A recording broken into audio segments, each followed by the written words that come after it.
वहाँ तक सुरक्षित पहुँचना मेरे लिए एक बहुत बड़ी चुनौती है। अटलांटिक के इस ठंडे पानी में हाइपोथर्मिया बहुत जल्दी हो सकता है। मैं अपने साथ बस जिंदा रहने से जुड़े कुछ बुनियादी औजार ले जा रहा हूँ और मेरा कैमरा क्रू मेरे साथ होगा।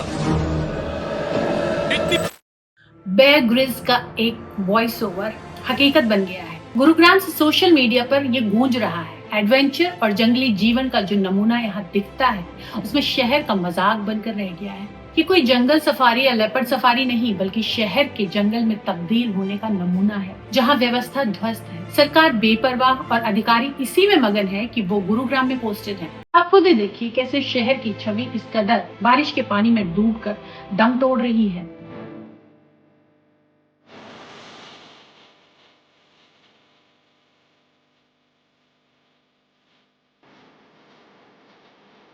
सड़कें धंस रही हैं, लोग मर रहे हैं और अधिकारी और नेता चैन की नींद सो रहे हैं। पुरानी गलियों से लेकर गोल्फ कोर्स जैसे पॉश इलाके की सड़कों तक, अंडरपास से लेकर हाईवे के किनारे हर ओर पानी है, हर तरफ ट्रैफिक जाम। रात रात भर लोग ऑफिसों से घर नहीं पहुंच पा रहे हैं। ये नजारा था गुरुवार का, जब लोगों ने ऑफिसों से निकलते वक्त ये नहीं सोचा होगा कि घंटों जाम से जूझते रहेंगे।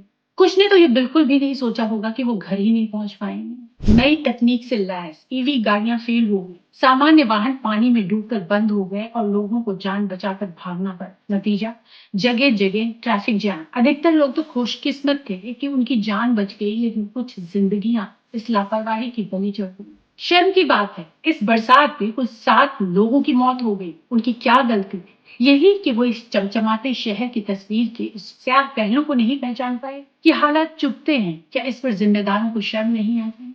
क्या कभी सपनों का शहर आज मौत का कुआं बनता जा रहा है? एक शहर जो तेजी से प्रगति की सीढ़ियां चढ़ता सफलता के उस मुकाम पर पहुंच गया जहां उसकी छवि विश्व स्तर पर चमकने लगी। लेकिन कहते हैं ना कि हाथी खरीदना आसान है, उसे पालना बेहद मुश्किल।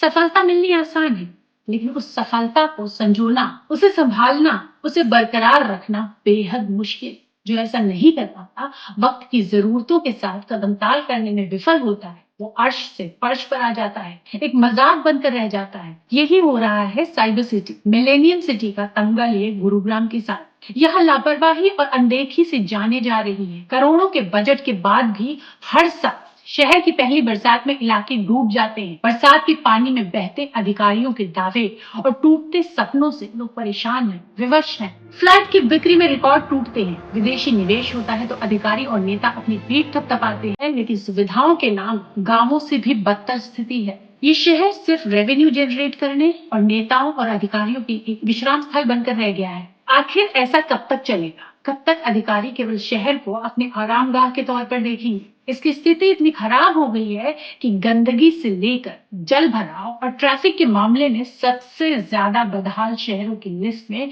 शायद गुरुग्राम अव्वल है। इस शहर का कोई वारिस नहीं है। नेताओं को वोट चाहिए, अधिकारियों को पैसा और जनता सुविधाओं के नाम पर थमा दिए जाते हैं दावे और वादे, जो पहली बरसात में जमा पानी में डूबकर दम तोड़ते नजर आते हैं। अगर यही विकास की परिभाषा है तो लोगों को नहीं चाहिए ऐसा विकास, नहीं चाहिए ऐसी सरकारें और नहीं चाहिए ऐसी व्यवस्था जिसमें शहर खुद मौत का कुआं बन जाए। आइए समझते हैं कि आखिर क्यों बदहाल हुआ शहर। गुरुग्राम में ऐसा क्या हुआ कि यहाँ से पानी निकलता ही नहीं?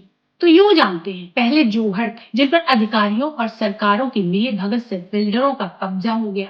सेक्टर 4 से लेके रेलवे रोड, बादशाहपुर से लेके सोना रोड तक नेचुरल ड्रेनेज सिस्टम थे, जिसमें शहर का पानी मिनटों में निकल जाता था, चाहे कितनी भी तेज बरसात क्यों ना हो। लेकिन बिना किसी वैकल्पिक व्यवस्था के रेन वाटर हार्वेस्टिंग सिस्टम के नाम पर खाना पूर्ति करके टाउन प्लानिंग होती रही। सारे जोगड़ों और प्राकृतिक जल निकासी सिस्टम पर चमचमाती बिल्डिंग्स और मॉल्स बने।